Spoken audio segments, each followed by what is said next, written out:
Quando eu como o primeiro bis da caixinha, eu não consigo mais parar. Será que eu sou compulsiva por doces? Será que esse termo existe? O que é compulsão alimentar, anorexia, bulimia nervosa, ortorexia ou vigorexia?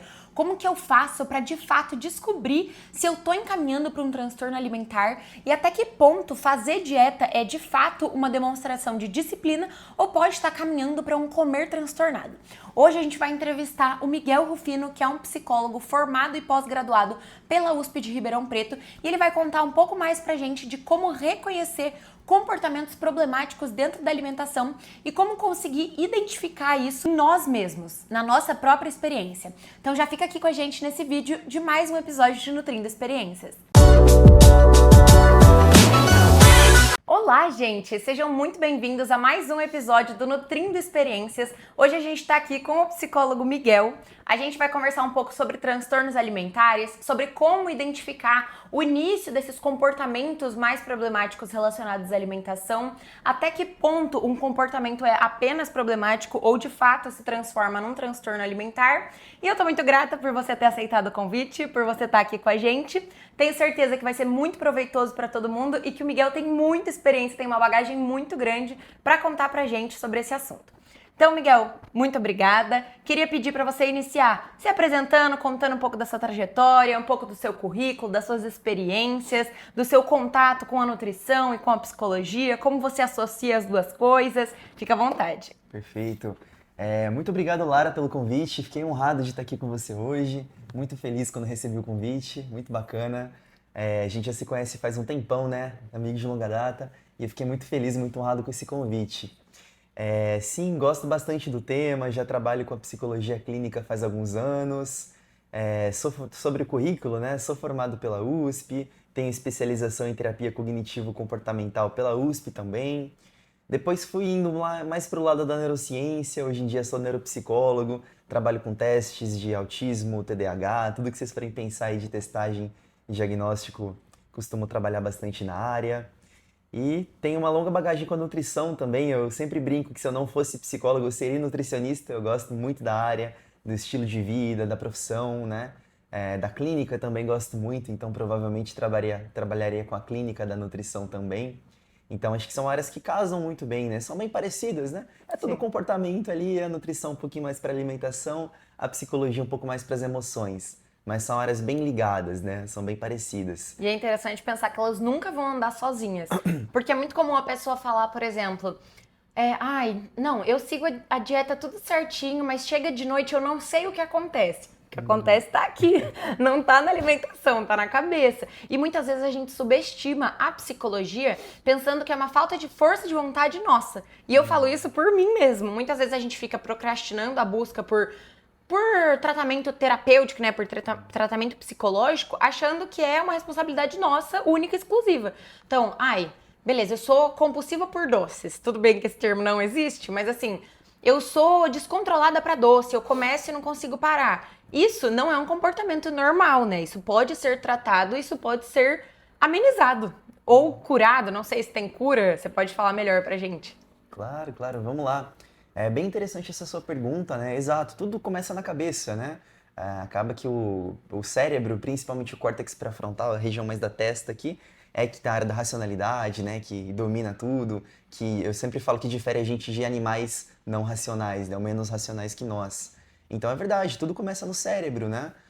Toda a motivação, todo o ímpeto que você tem para fazer as coisas, toda a parte de regulação emocional, ela começa ali no cérebro para que depois você faça o comportamento correto, né? Seja de comer, não comer, né? Escolher a hora que você come, escolher a hora que você não vai comer, né? Vai ficar de jejum. Então, todas essas decisões são um processo mental, né? Um processo neural que vai decidir ali para você todas essas diretrizes de alimentar, né? Da parte alimentar. É verdade. E você falou do comer transtornado, né? Dessa coisa dos doces, da compulsão. Olha, uma grande linha tênue aonde começa uma certa compulsão, um comportamento compulsivo, para um comportamento mais de linha de base, que a gente fala, né? Mais normal. Quando a gente pega, por exemplo, um livro, né? Uma grande referência que é o DSM, que é o livro lá dos diagnósticos, que a gente tem todas as doenças mentais, todo transtorno mental, independente de qual seja, TDAH, bulimia, anorexia, todos eles têm um critério ali que é é genérico, né? Tá em todos, que é sempre de causar sofrimento significativo para a pessoa.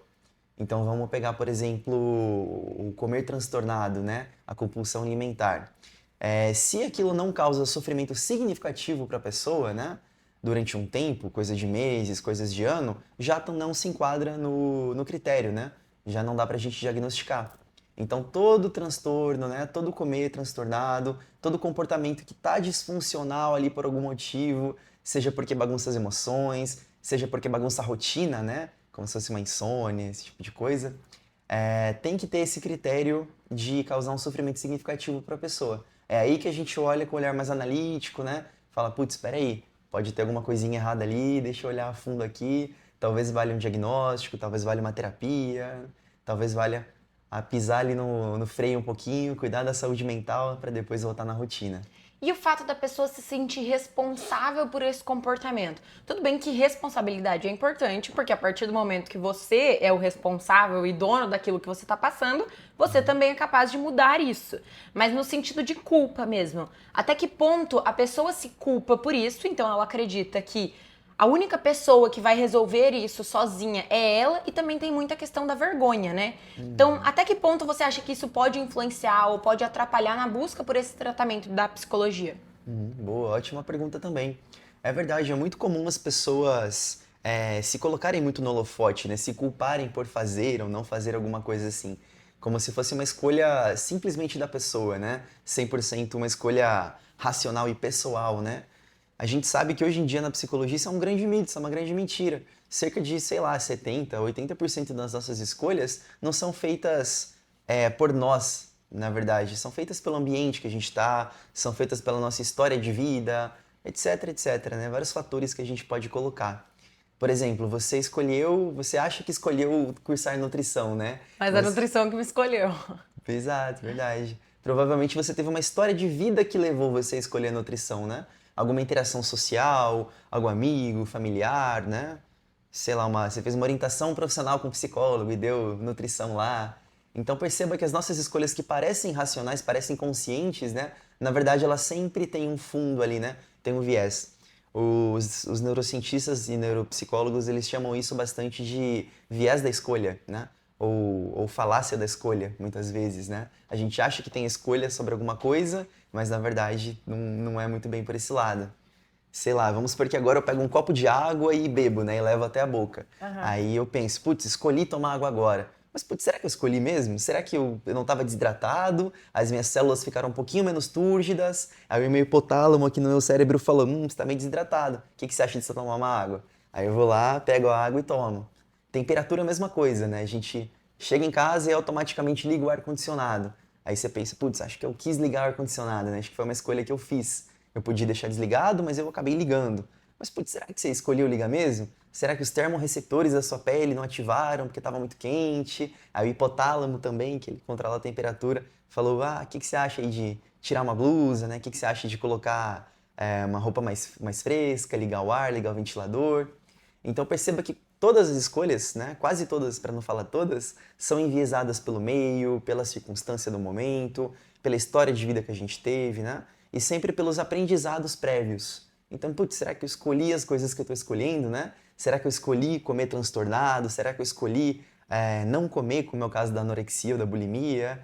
Ou será que isso foi um aprendizado, né, da minha decorrência ali, da minha evolução como pessoa? E às vezes tratar como escolha é raso, porque se fosse uma escolha, ninguém escolheria ter. Então, assim, se Exato. fosse uma escolha ter compulsão alimentar, uma pessoa com super obesidade não escolheria isso. Então, se fosse uma escolha, bastaria ela escolher não ter. É muito simples, querendo ou não, se fosse uma escolha, né?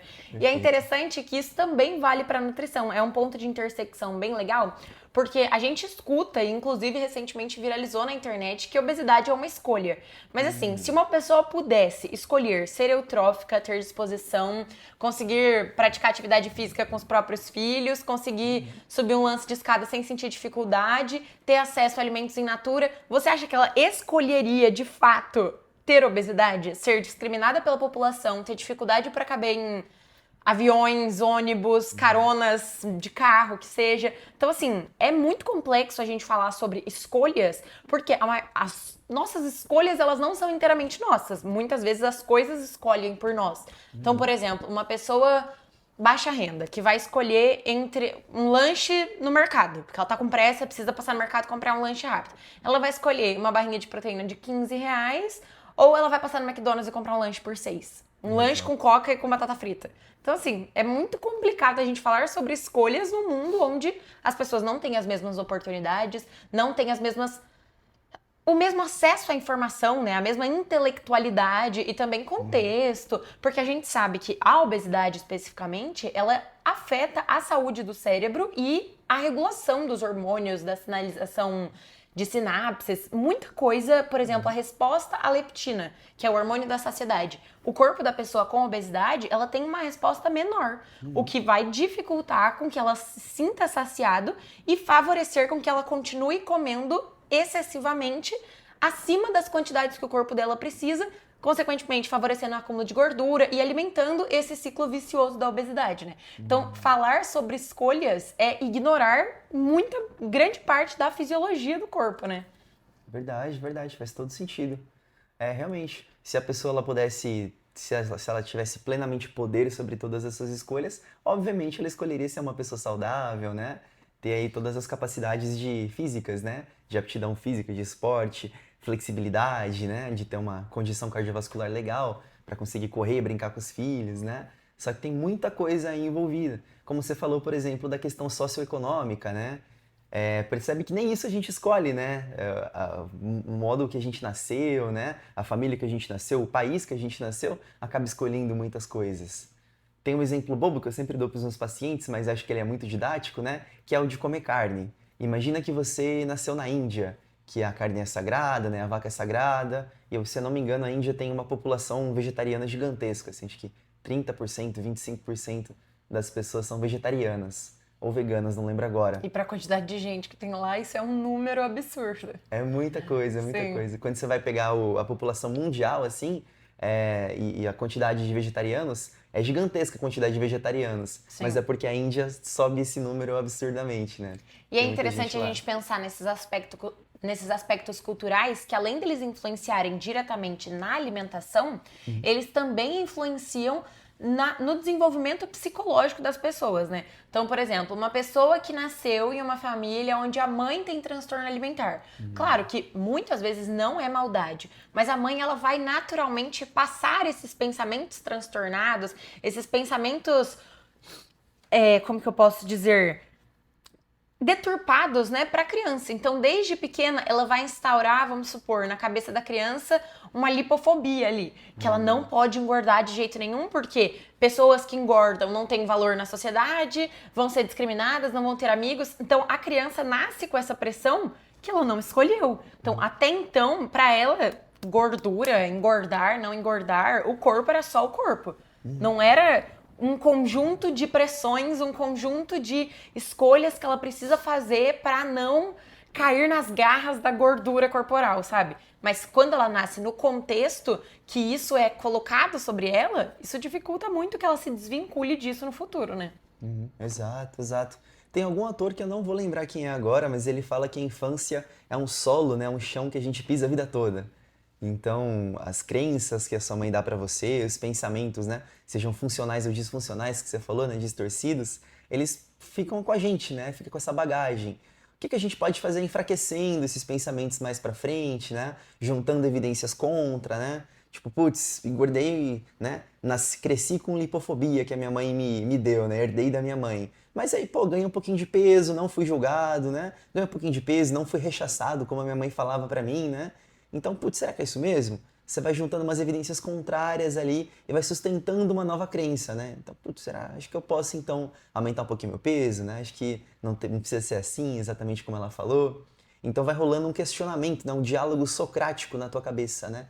Como se fosse um promotor, né? Um advogado de ataque e um advogado de defesa ali na tua cabeça para construir ou desconstruir uma crença.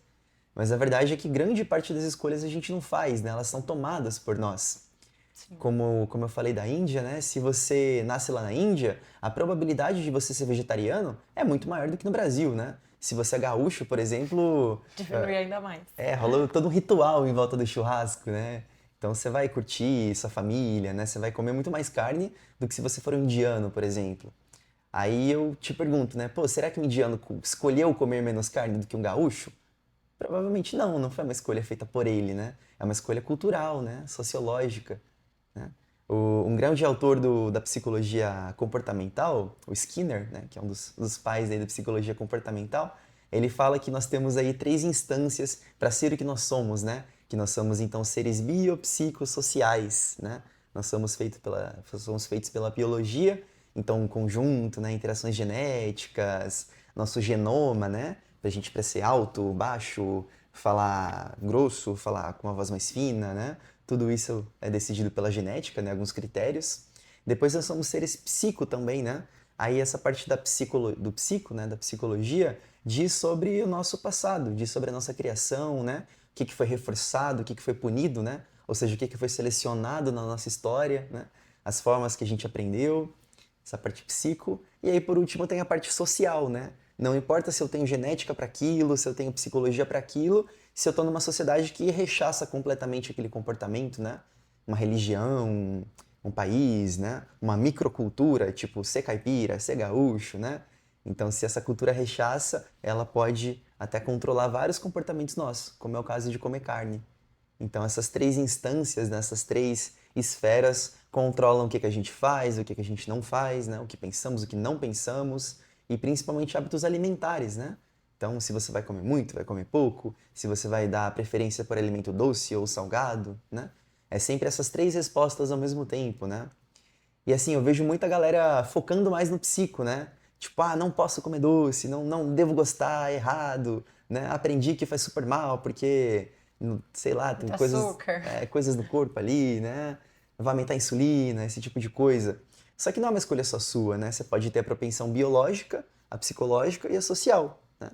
Às vezes você tem o bio e o psico, mas você está numa instância social que, sei lá, odeia doces. Você tem 10 amigos e todos condenam quem come doce.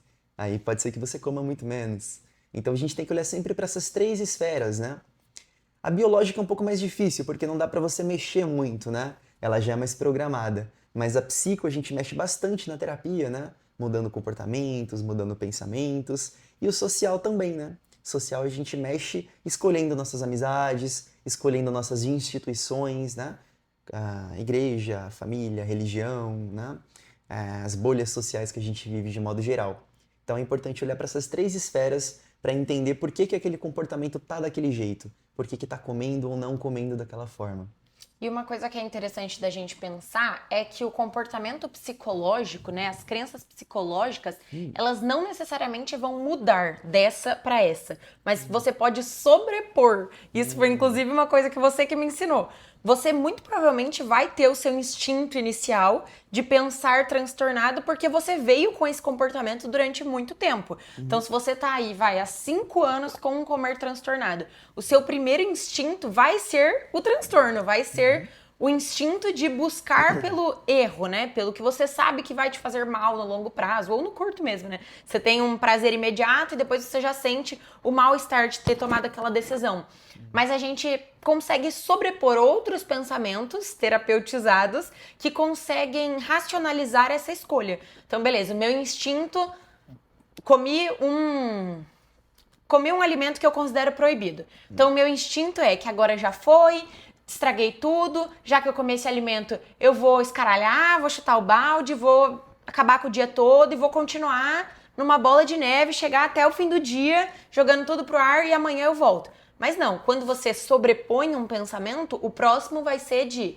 Não, calma aí, eu comi esse alimento que eu sei que eu não devia ou que eu não gostaria de ter comido, que na minha cabeça não é um alimento tão interessante, que condiz com os meus objetivos... Tudo bem, já foi. O que eu já fiz não tem como desfazer. Mas agora, o que cabe a mim decidir são as próximas escolhas, as próximas coisas que eu vou comer, as próximas decisões que eu vou tomar. Então, inclusive, isso foi uma coisa que eu aprendi com você, né? Não exatamente aprender, mas assim, esclarecer. Porque quando a gente tenta resolver a nossa própria vida sem terapia, sozinho, porque a gente se considera suficiente para isso, a gente acaba considerando que a bagagem que a gente adquire sozinho é suficiente. Por quê? Algumas das técnicas que você aprende da terapia, muitas vezes você já pensou sozinho. Só que a questão não é colocar em prática. A questão é acumular hábitos que se sobressaiam a uma crença muito enraizada. Então, beleza, o seu instinto é uma compulsão alimentar. Muito difícil, realmente, de sobrepor outros atos. Então, se você tem uma raiz muito profunda e você colocar uma pequena camadinha por cima, tudo bem, vai ajudar. Mas a raiz é tão forte que ele vai crescer e ultrapassar essa barreira. Mas agora, se você começa a colocar várias camadas em cima, ela fica pesada. Então, para a raiz crescer, ainda a raiz tem força, mas os outros puxam mais para baixo. Então, o tamanho do crescimento vai ser contido por essa força dos pensamentos que você sobrepõe, né? Perfeito, isso aí, muito bom, perfeito. E é interessante a gente pensar também nessa questão de cultura, que acredito que as escolhas que a vida faz por nós, né, os contextos onde a gente é inserido, direcionam as nossas crenças e as nossas atitudes e escolhas para determinados caminhos. Você acha que isso pode interferir também na forma como o transtorno alimentar ou não se manifesta? Porque digo no sentido de que existem muitos perfis de transtorno alimentar. Então, uma anorexia é completamente oposto de uma compulsão alimentar, que é muito diferente de uma vigorexia, que é muito diferente de uma ortorexia. Você acha que esse contexto social pode influenciar para qual caminho esse transtorno vai seguir? Pô, bastante, bastante. Ótima pergunta. É verdade. Você falou dos hábitos também, né? Você falou desse caminho para seguir, né?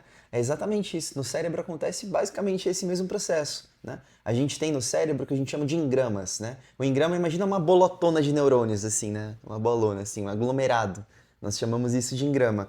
Quando você é reforçada, né? Quando você faz alguma coisa gostosa na vida, aquele engrama ele meio que fica ali, sabe? Quase que permanentemente, né? Se for uma experiência muito forte, né? Muito grande, permanentemente fica, né? Vamos supor que eu fumei por 5 anos cigarro, né?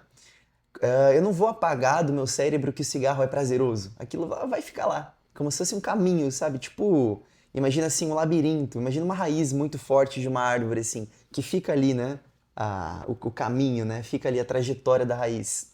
E não dá para eu apagar aquilo. E aí o que a gente faz é exatamente o que você falou, né? Você vai colocando outros caminhos em cima. E aí você vai reforçando o caminho em cima para ele ficar mais forte, né? Para ele ficar mais preponderante. Mas o cigarro ainda tá ali, né? Se eu, por exemplo, for fumante por 5 anos, eu vou sentir o cheiro do cigarro, eu vou lembrar, né? Eu vou ter vontade. Eu vou estar num ambiente que eu fumava cigarro, sei lá, vou numa festa que eu fumava em festa, eu vou lembrar ainda, né? Eu vou ter aquilo eliciado, né? Tipo, evocado em mim, né? Porque não dá para apagar. Essas crenças, elas são como se fossem botões de volume. Sabe aqueles botões de volume que você faz assim, né? Tipo de DJ, assim, para subir e abaixar o volume? É basicamente isso. Você vai tendo novas experiências e talvez esse volume abaixe, né? Fique mais baixinho ali, a ponto de que você nem escuta mais ele. Como se fosse um ruído de fundo, né? Fica ali o paninho de fundo, né? Que não sai, aquele barulhinho insistente. E aí na nova crença você vai aumentando o botão de volume, né? Tentando aumentar gradualmente, para que você escute mais a nova voz e menos a voz antiga. Mas ela ainda tá ali no cantinho, né? Tipo uma pulguinha atrás da orelha ali, enchendo o saco, né? Como se fosse um pop-up de um site ali, de um propaganda que você vê. E depois você perguntou se a sociedade, né, acaba selecionando alguns transtornos, né? Algo do tipo. Olha, eu acredito que sim, infelizmente sim, né? Ainda mais com a internet agora, né? Rede social, entra muito naquela coisa de comparações injustas, né? Então você entra na rede social, existem pessoas que vivem do corpo, né? Que literalmente ganham o pão todo dia com o corpo, né? Então a pressão estética é muito diferente, né? A gente é muito comum você pegar pacientes que trabalham em escritório, né? Trabalha 8 horas sentado, estilo de vida sedentário no trabalho, né? E ele se compara no Instagram com um cara que é personal trainer, né? Que vive caminhando, né? Dá 30 mil passos por dia e faz 2 horas, 3 horas de treino, Com né? um fisiculturista que tá trabalhando o corpo para subir num palco e ser avaliado por isso. Exato, exato. É literalmente o ganha-pão do cara. Ele tem que fazer bem feito, né? Imagina que você trabalha 8 horas na empresa ali para fazer o seu trabalho bem feito. O cara tá trabalhando 8 horas, 7 horas em cima do corpo dele, né? Então é uma comparação completamente injusta, mas que a gente faz sem perceber, né? É uma coisa muito automática. É um pensamento muito automático. E é complexo porque não dá pra você não ter esse pensamento, né? Se eu falar pra você não pensar agora numa girafa, a primeira coisa que você vai pensar é uma girafa, né? Se eu falar não pense no seu problema vai ser evocado na hora na tua cabeça, né?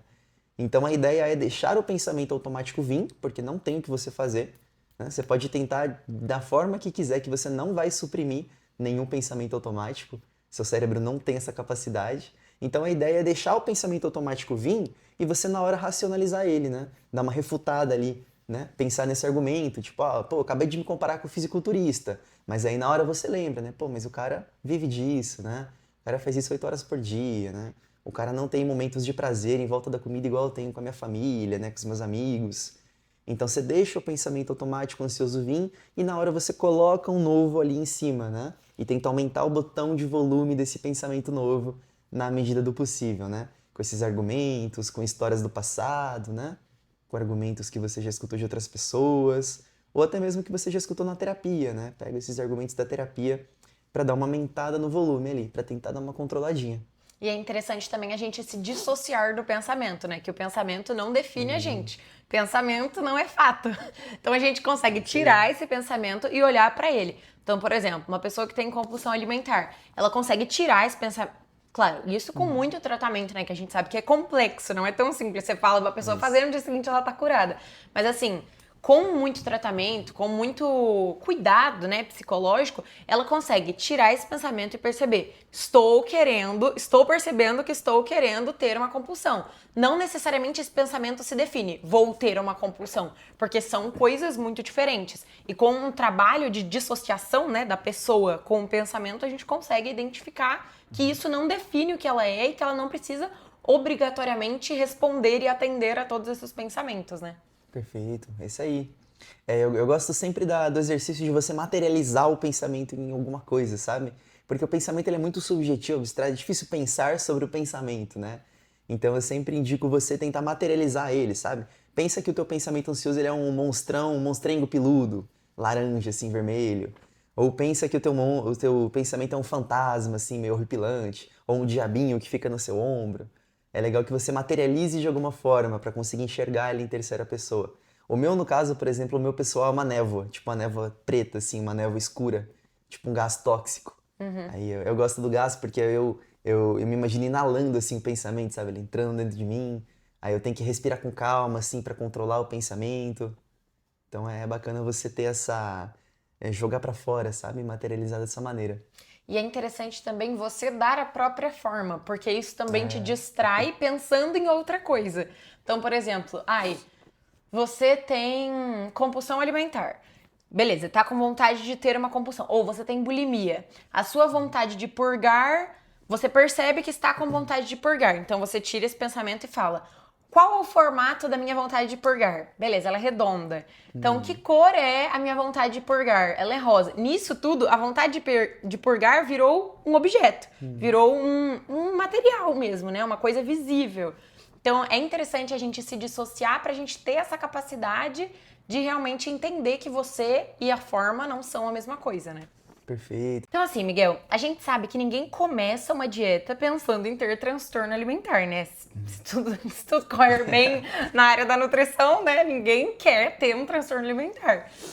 Então, até que ponto você acha que a pessoa pode identificar aquele comportamento que até então ela estava vendo como disciplina, como talvez problemático? Até que ponto você acha que você pode reconhecer isso? Por exemplo, começa uma dieta. Tô pesando cada grama de alimento.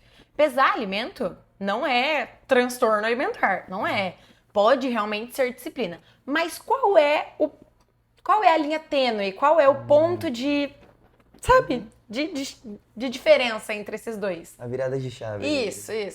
É difícil, viu? Uma linha tênue é um espectro, né? Então é um negócio que vai de 0 a 1000, né? Não tem ali um limiar, né? Passou de 500, agora antes não era. Sim. Não é bem assim, né?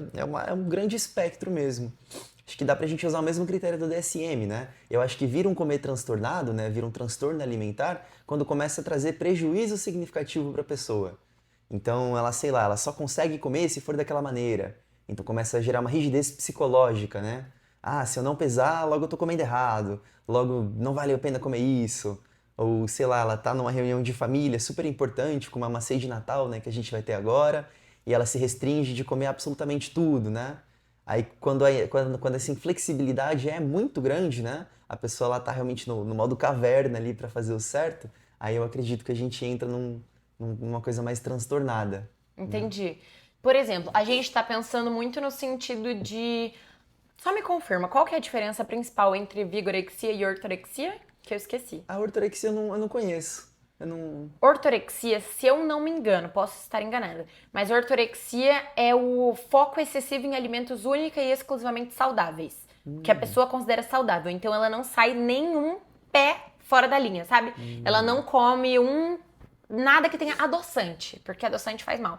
Aí a vigorexia, É de querer estar muito forte, né? É tipo anorexia, só que com os músculos, né? A pessoa entendi, é ela tipo uma dismorfia muscular. é tipo um hiperfoco, assim, ser forte, sabe? Aí a pessoa ela sempre se acha fraca, né? Acha que não tá bem bom o volume muscular, né? Da mesma forma que a anorexia para magreza, né? A pessoa não se acha magra o suficiente. Até onde eu sei, né? A vigorexia é tipo isso para os músculos. Entendi. Então, é interessante a gente pensar que nesses dois casos é um foco excessivo nesses e acredito que também em anorexia, talvez entre um pouco a bulimia, mas é um foco excessivo na perfeição, né, na disciplina excessiva. Porque a gente sabe que até certo ponto a disciplina ela é necessária e definitiva ali para os resultados. Então, uma pessoa, por exemplo, com uma estatura mais baixa, ela precisa seguir mais à risca os valores da dieta para que ela tenha aqueles resultados. Porque 200 calorias num corpo de uma pessoa que gasta 3.000 não vai ser nada. Agora, 200 calorias no corpo de uma pessoa que gasta 1.300 já vai ser grande parte dessa quantidade. Então, é importante essa disciplina. Então, realmente, é um cuidado que você precisa ter. Mas, para isso virar um transtorno alimentar, tem um fator psicológico ali que é esse sofrimento agregado. Então, é importante que ela reconheça esse caminho que ela pode estar percorrendo de acordo com os próprios sentimentos. Como que você acha que ela pode fazer essa autopercepção? No sentido de reconhecer que, ó, talvez esse meu foco excessivo não seja de fato foco. Possa estar caminhando para algo um pouco mais problemático. Boa, ótima pergunta. Acho que depende muito do valor que faz a pessoa fazer aquilo. Por exemplo, você falou da ortorexia, né? Que é muito interessante, eu não conhecia. Se a pessoa ela come, ela tá comendo aqueles alimentos porque ela quer realmente ter aquelas coisas puras no corpo, né? Quer cuidar ali da alimentação legal, se esse é o valor que faz ela comer, aí ok. Agora, se ela começa a comer tudo extremamente limpo, né, extremamente regradinho ali, porque tem que ser assim, né? Porque ela botou na cabeça essa crença inflexível, né? Ah, vai acontecer alguma coisa muito ruim comigo se eu não comer, né? Eu vou passar muito mal, eu vou ter uma intoxicação alimentar, né? Se esse é o valor, né? Se ela come, se ela tá fazendo isso por medo e não por um valor de saúde, aí sim a gente começa a entrar mais no campo do transtorno. E quando a gente pensa em nível de insight, por exemplo, uma pessoa tem um baixo nível de insight para o transtorno alimentar dela, então ela tá se afundando em ortorexia e tá ali se alimentando única e exclusivamente de alimentos saudáveis, tá emagrecendo muito, tá entrando numa magreza extrema, mas ela não sente sofrimento com isso porque ela tem um baixo nível de insight. Então, para ela, o que ela faz é saudável, é o que nutre o corpo dela, o que mantém ela bem fisicamente, mas ela está visivelmente doente, assim. Como é que a gente pode intervir nesse caso? No caso, a gente não intervém em quem não busca por ajuda, né? Não tem como intervir. Mas, assim, como essa pessoa conseguiria ter essa virada de chave para aumentar um pouquinho o insight? Ó, talvez isso não esteja tão legal, talvez isso já pode estar caminhando para um comportamento um pouco mais problemático. Bem interessante também essa pergunta, é verdade. É difícil, né? Porque a pessoa ela precisa querer estar, né? Ela tem que esticar a mão ali para você puxar ela, né? Sim. Do fundo do poço. Então ela tem que partir dela, né? Eu sempre falo que tem que partir das pessoas essa salvação, né? Essa vontade de ser salvo. Senão não vai dar certo, né? Você fala pra pessoa, você tem que fazer terapia, você tem que ir no nutricionista, né? Você tem que tal coisa. Ela pode até ir, mas vai com má vontade, não vai fazer as coisas direito, né? E terapia não é o psicólogo que faz, né? Ele passa as informações. Quem tem que acatar é você, então. Exato, exato. A gente sempre fala que o terapeuta ele é tipo um salva-vidas, só que ao contrário. O salva-vidas ele vai lá, ele salva você diretamente, né? Ele joga uma boia ou pega você assim e vai nadando, né? A gente não é bem assim. A gente é um salva-vidas que a gente ensina a nadar Exato. e a pessoa se salva. Vocês ficam na areia assim, ó, aqui assim, aí a pessoa, tipo, meu Deus, meu Deus. Isso, tipo um professor de educação física, né? Bate o braço mais forte, né? Prende a respiração pra você flutuar. E aí você fica assim na areia, né? Esperando que a pessoa faça o certo. Sim. Porque não dá pra ir diretamente lá, né? A gente não pode ir na vida da pessoa, no trabalho da pessoa, né? Na casa da pessoa, fazer modificações, né? E é interessante essa analogia porque a pessoa precisa aprender a nadar enquanto ela está se afogando. Está se Não tem afogando, outra né? opção, porque você buscou por ajuda apenas quando já estava no nível do afogamento. Então agora você precisa Exato. aprender. Inclusive, isso é uma coisa legal até pra gente refletir sobre a necessidade de terapia prévia. Porque é um pouco vago na minha cabeça isso sobre todo mundo precisa de terapia. Porque às vezes eu tô bem e aí eu fico, acho que hoje não precisa de terapia. Mas a gente sempre escuta falar que todo mundo precisa. E talvez seria realmente essa aula de natação prévia, antes do afogamento, né? O que você acha sobre isso? É tipo isso, é por aí mesmo.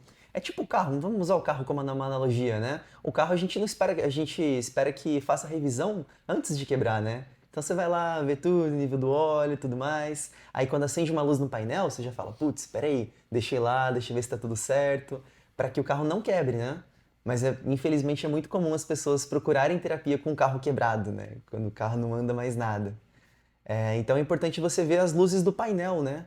Então você tá ali vivendo tua vida, né? Você tá lá no trabalho e tem uma luz do painel acendendo todo dia, né? Sempre no seu trabalho, você tem muito problema, né? Você chega do trabalho e chora todo dia.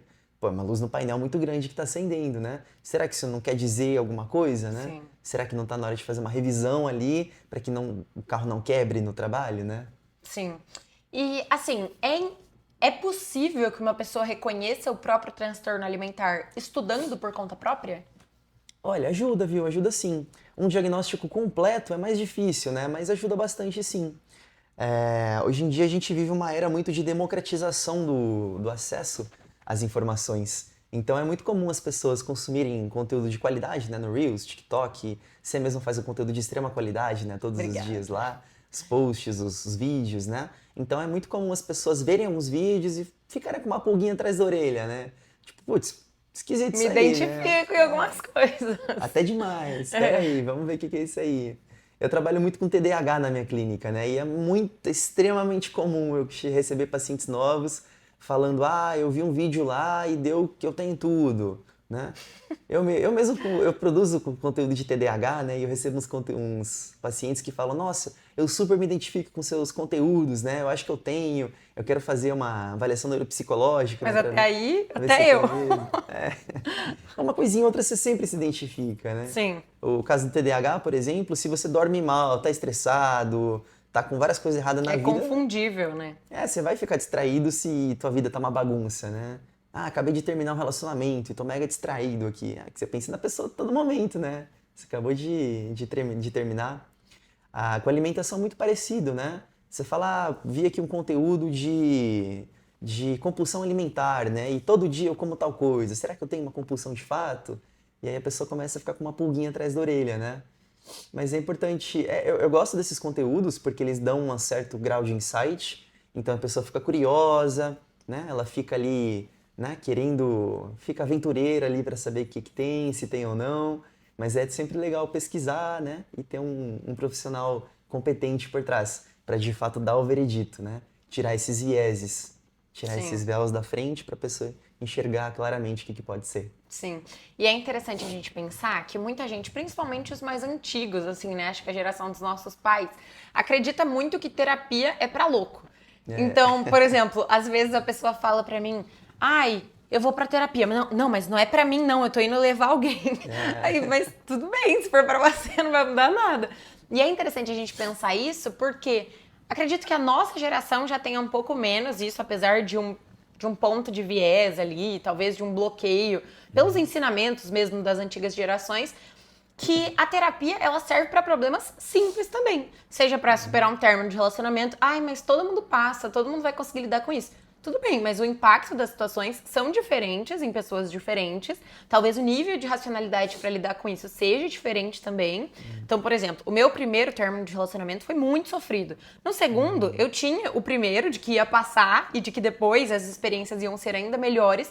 Então, foi muito mais tranquilo. O meu segundo, eu tive esse nível de evidências em cima. Então, bom, eu passei pelo anterior, vou passar por esse também. Então, assim, o nível de sofrimento de pessoa para pessoa é muito diferente, mesmo para coisas simples. Pensando na área da nutrição, o comer doces, por exemplo. Tem gente que come doces descontroladamente. E aí pensa que isso pode ser um transtorno alimentar. Mas se você pensar numa caixa de bis, a caixa de bis foi feita para você comer inteira e não aguentar parar. Não conseguir parar no meio do caminho. Porque é um alimento que a gente chama de hiperpalatável, que associa gordura e açúcar. A gente não tem isso natural na natureza. Então, por exemplo, um abacate que tem muita gordura, não tem carboidrato refinado. Se você pegar uma laranja, um suco de laranja que tem mais carboidrato refinado, ele não tem gordura. Então esses alimentos são menos palatáveis. Agora, um chocolate que vai ter muito açúcar e muita gordura, ele vai hiperestimular o seu cérebro e isso faz com que você não consiga parar. Então, pode ser uma influência própria do alimento, mas é o que a gente falou sobre o sofrimento também. A partir do momento que isso te gera um sofrimento e que você percebe que você perdeu o controle na frente daquilo, mesmo que seja um problema mais simples do que um transtorno alimentar de fato, ainda assim é um problema que pode ser tratado e pode melhorar, né? Então, por exemplo, beleza, a pessoa não consegue parar de comer bis, só bis. O restante dos chocolates, se ela pegar um quadradinho, ela para. Tudo bem, não é um grande problema. Basta ela não comprar mais bis ou diminuir a frequência com que ela tem acesso ao bis. É um problema simples, mas talvez ela não tenha esse insight sozinha. Ela continua comprando bis na expectativa de que um dia ela consiga reduzir sozinha o consumo de bis, mas toda vez que tem, ela come a caixa inteira. Então, tudo bem, até o ponto de que, beleza, é só o bis, mas ela pode buscar por ajuda e talvez ter esse insight que ela não teria sozinha. Perfeito, é isso aí. Facilita, né? Lubrifica, fica tudo mais fácil, né? Então, um término, né? Um comer transtornado, vários comportamentos que estão desadaptativos, né? Tão disfuncionais ali, eles ficam mais fáceis de serem entendidos e mudados com a terapia, né? Porque a gente faz duas coisas na terapia, né? Primeiro a gente entende o porquê das coisas. Então, por que você pensa dessa maneira? Por que você faz tal comportamento? Então, primeiro a gente desvenda tudo e depois que está desvendado, a gente cria um plano de ação, né? Ou seja, uma metodologia para chegar no seu objetivo. Então, você consegue parar de comer doces de forma transtornada sem terapia? Talvez sim, né? Se for uma coisa mais leve, talvez até que dê, né? Se você pesquisar bastante, ler livros de qualidade, né, e tal, ter uma pessoa ali para te orientar, um amigo, sei lá. Mas com terapia é tudo mais fácil, né? Fica mais lubrificado. Você vai entender certinho as causas, vai ter um profissional competente, né, treinado para isso do seu lado. Ele vai falar, lê isso, assiste tal vídeo, vê tal podcast, né? Faz tal coisa. Para a próxima semana vamos lançar esse desafio aqui para você tentar. E aí sucessivamente a pessoa vai se aproximando daquela meta, né, daquele valor. E você falou dos alimentos hiperpalatáveis, né? É realmente muito complexo. A indústria ela faz um negócio extremamente apelativo mesmo, né? Pra que haja tipo esse vício, né? Não sei um vício, mas tipo um craving, né? De você comer tudo até o fim. Então é uma coisa muito... É uma bomba, né? De palatabilidade pra boca, né? Pra você. E isso ativa muito vias de recompensa no cérebro, né? Ativa muito dopamina, que é o hormônio para buscar mais prazer, né? Buscar mais comida. Sim. Então, quanto mais você come, mais você quer, porque a dopamina ali está sendo desregulada. E vira uma grande bola de neve, né? Vira um grande efeito dominó. E aí, para você cessar esse comportamento, é muito mais simples com um profissional do seu lado, né? Com certeza. Um nutricionista competente que vai fazer tudo isso para você, né? Fazer um plano alimentar, colocar ali o docinho de forma mais equilibrada, né? E também um psicólogo para você entender os comportamentos e como mudar esses comportamentos todos. É interessante a gente pensar, você falou sobre vício, né, em alimentação, e é legal que muita gente acha que existe, de fato, vício em comida. E vício, mesmo em doces, vício em qualquer outro alimento que seja, não existe. Mas a gente até pode, entre algumas aspas, usar esse termo para simplificar a explicação. No sentido de que vai gerar um hiperestímulo, que vai liberar dopamina, que vai fazer com que você queira comer mais e queira manter esse hábito. Então, vai gerar, como que é? Grumon. Craving? Não, a bola de neurônio. Grama? Engrama? Engrama. Engrama. Isso. Isso, vai gerar esse engrama, porque você sabe que aquele alimento é gostoso, então você vai ter essa memória, você vai ter esse sentimento dentro de você, o que vai fazer com que você busque isso cada vez mais. Mas não necessariamente isso é um vício. Por quê? Um exemplo simples. Você nunca vai ver alguém que vendeu a casa pra comprar uma barra de chocolate. Não vai existir. Uma pessoa que vendeu um computador por R$ 100 pra comprar uma bala. Não tem. Então, assim, as características que definem um vício, de fato, não se aplicam à alimentação. Mas é compreensível que você use o termo para facilitar o entendimento no sentido de que isso te gera um sofrimento e você tem, de fato, uma dependência nesse hábito e não necessariamente nesse alimento especificamente. E é interessante a gente pensar isso, que eu escrevi aqui, para te perguntar se existe uma diferença concreta entre comer transtornado e transtorno alimentar diagnosticado. Existe essa diferenciação ou a gente coloca tudo num saco só? Não, uma boa pergunta também. Para ser qualquer transtorno, né, a gente precisa bater critério. Então, tipo uma checklist, né? Assim, existem várias críticas a esse modelo, tal, do DSM, né? Mas se a gente for seguir a risca, né? Para você ter o transtorno, você tem que bater lista ali. Tem, sei lá, vamos supor que existem 10 critérios para ser compulsão alimentar. Aí a gente pega ali o paciente e vai dando check, né? Ah, pergunta tal coisa, check. Pergunta número 2, check. E aí se tem todas as perguntas ali respondidas, né? Acho que se tem mais do que 6, um negócio assim, mais do que 7, aí sim a gente se enquadra no transtorno, né? Claro que esse modelo ele tem várias falhas, né? Vamos supor que, por exemplo, que você tem 5 ali, né? Tem uma checklist de 10, aí tem que ter 6 para ser compulsão alimentar. Aí você tem 5. Putz, mas 5 não é 6, então você não tem nada. Pode ficar de boa, né? Pode viver sua vida tranquilamente. Pô, não é assim. Mas gera sofrimento, né? Exato, provavelmente você sofre bastante com 5 coisas, né? E aí, pô, você não vai tratar o paciente porque ele não tá enquadrado nesse transtorno, né? Ele tá fora da caixinha, então tá de boa. Ele é saudável, né? Plenamente saudável. Não é bem assim, né? Daí daria pra jogar essa pessoa que não cumpre todos os requisitos no comer transtornado. No comer transtornado. Aí divide assim, tipo, quem bate, transtorno alimentar. Quem não chega nos critérios, comer transtornado. Na Essa teoria, divisão. na teoria sim, né? Pra encaixar na caixinha ali, né? Nesse rótulo fixo e global, né? Que é o DSM, seria dessa forma. Entendi. Aí pensando nesse sentido, quando ainda é comer transtornado, tem cura? Ou assim como o transtorno alimentar só tem tratamento? Ah, essa é uma pergunta muito legal também, muito bacana. Todos os transtornos mentais, né?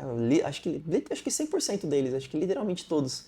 A gente nunca fala de cura, né? É bem interessante. Todo transtorno alimentar, sem exceção, a gente sempre fala de remissão dos sintomas. Né? E pode ser uma remissão parcial de alguns, ou pode ser uma remissão completa, né? Uma remissão total. Vou pegar um exemplo mais fácil aqui, né? Ansiedade. Estou lá com transtorno de ansiedade. Aí eu tenho de 10 sintomas, eu tenho 6. Mesma coisa. De 10 eu tenho 6. Aí não existe cura, né? O que existe é eu ir tirando os sintomas, né? Eu entro na terapia com 6. Com 6. Aí eu faço terapia, eu vou para 5. Aí eu continuo fazendo, vou para 4, vou para 3, vou para 2, né? Aí com 2 pode ser que eu viva a minha vida sem sofrimento significativo. Aí eu já não tenho nada, porque eu não tô mais sofrendo com tudo isso. Consegue lidar. A remissão parcial chegou no momento ali que eu lido suave, lido tranquilamente com isso. Aí se eu continuar, né, se eu tiver mais experiências de vida, tomo medicação, faço a terapia muito bem feito, né, por muito tempo, aí pode ser que eu tenha uma remissão até chegar em 0, né? Quando eu chego em 0, a gente chama de remissão completa, ou remissão total dos sintomas. Por que não é uma cura, né? Uma remissão? Porque pode ser que volte, né? Pode ser que tá 0, aí o meu trabalho dá tudo errado. Tomo uma bomba, tomo uma bronca do meu chefe, sou despedido. Aí volta para 2, para 3, para 4. Então fica sempre nessa balança, né? Então a gente fala sempre de remissão total, né, completa, ou parcial. Na alimentação, a mesma coisa, né? Vamos supor que eu tenho 6 critérios para compulsão alimentar. Aí eu me trato, tomo remédio, faço terapia, muda a minha vida, assim, muda os meus amigos, rede de apoio. Aí eu diminuo para 2, para 3, né? Então rolou uma remissão ali. Então pode ser que role uma remissão total, a pessoa viva uma vida totalmente normal com isso, né? Com 1, 2 sintomas. Ou pode ser que role uma remissão total dos sintomas, né? Todos regridam e a pessoa não mostre mais nenhum sintoma depois de um tempo. É possível também. Entendi. Muitíssimo interessante. E Miguel, eu queria te perguntar agora como um conselho final pra gente encerrar. Que conselho você daria para uma pessoa que está reconhecendo que tem ali um certo comer transtornado, algumas características que podem não ser tão saudáveis? Ela estava buscando por uma alimentação mais saudável, estava buscando por fazer uma dieta e acabou seguindo ali por um caminho mais transtornado. Que conselho você daria para ela nesse primeiro momento, para que ela não erre e não siga o caminho errado? Perfeito, ótima pergunta também.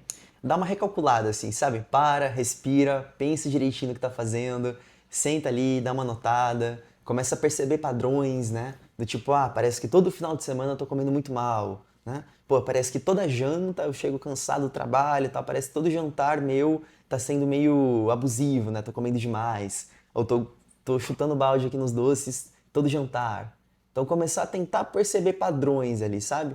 Não precisa ser nada revolucionário, sabe? Não precisa pegar o livro DSM, né? Ler certinho os manuais ali. Não precisa ser tanto assim, mas começa a perceber pequenos padrões, sabe? Pequenas coisas. E aí você vai ligando alertas, né? Vai ligando as red flags ali. Fala, putz, espera aí, acho que isso aqui não tá muito legal, né? Começando a perceber padrões. Vai se comparando também, né? Putz, no passado eu não fazia isso, né? No passado eu conseguia não comer doces após todas as refeições. Agora parece que depois de todas eu preciso de um docinho para adoçar ali o paladar, né?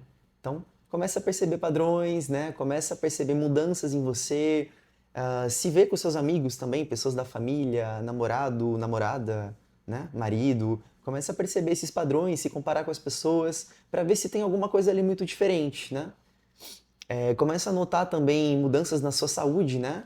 Então, poxa, será que meu corpo está mudando pela forma que eu estou comendo, né? Ele está melhorando, ele está piorando? Será que no passado ele estava melhor, né? Será que eu estou perdendo estamina, né? Vigor? Será que eu estou ficando com menos capacidade de correr, né? De levantar peso?